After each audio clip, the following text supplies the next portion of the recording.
सबसे पहले नजर डालते हैं अब तक की बुलेटिन की।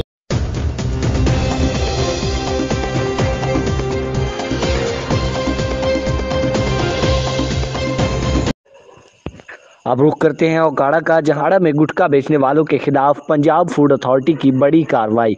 फूड सेफ्टी टीम का गुड़ बाजार में यासीन एंड इदरीस पान शॉप पर छापा, 3545 साशे ममनुआ गुटखा जब्त कर लिया।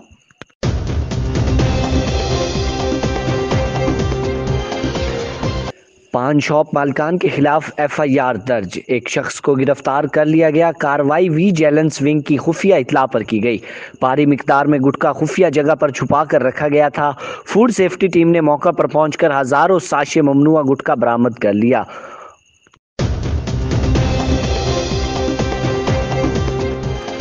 इस मौका पर DG Punjab food authority Mudassir Riaz Malik का कहना था कि गुटखा का इस्तेमाल कैंसर का बायस बनता है।